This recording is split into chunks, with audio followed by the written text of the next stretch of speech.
Mana bu velosipedlar 39 nafar boyovutlik jajji farzandlar uchun to'y hadyasi. O'zbekiston Respublikasi davlat mustaqilligining 35 yilligi arafasida yurtimizda ezgu an'analar, mehr-oqibat va inson qadrini ulug'lashga qaratilgan xayrli tashabbuslar keng quloch yozmoqda.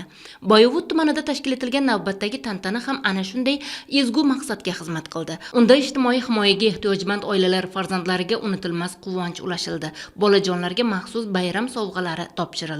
Tuman hokimligi tashabbusi bilan o'tkazilgan ushbu shodiyona yurt farzandlarining xatna to'yi ehtiyojmand oilalar uchun haqiqiy bayramga aylandi. Shodiyonada tuman hokimi ishtirok etib, bolajonlarni quvonchli kun bilan samimiy muborakbod etdi. So'zga chiquvchilar farzandlarini kelajakda vatanimiz ravnaqiga munosib hissa qo'shadigan yetuk insonlar bo'lib ulg'ayishlarini tiladi. O'zbekiston Respublikasining mustaqilligining 35 yilligi to'yiga munosib sovg'alar bo'lyapti. Mana shu to'y ham bizning tumanimizda 39 nafar jajji bolajonlarimizga xatna to'ylari o'tkazilmoqda.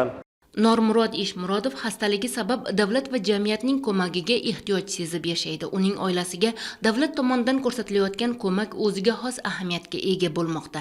Farzandlari aka-uka Hoji Akbar va Abdulloh uchun esa bugungi kun sevinchga boy bo'ldi. Bir necha yildan beri sog'lig'imda muammo bo'lganligi uchun davlat tomonidan yordam berilib kelmoqda. Yurtboshimizga rahmat aytaman. Tuman hokimligiga minnatdorchiligimni bildiraman. Tuman madaniyat markazi xodimlari tomonidan ijro etilgan kuy-qo'shiqlar, quvnoq chiqishlar va ko'ngilochar dasturlar bolajonlarga yanada ko'tarinki kayfiyat bag'ishladi.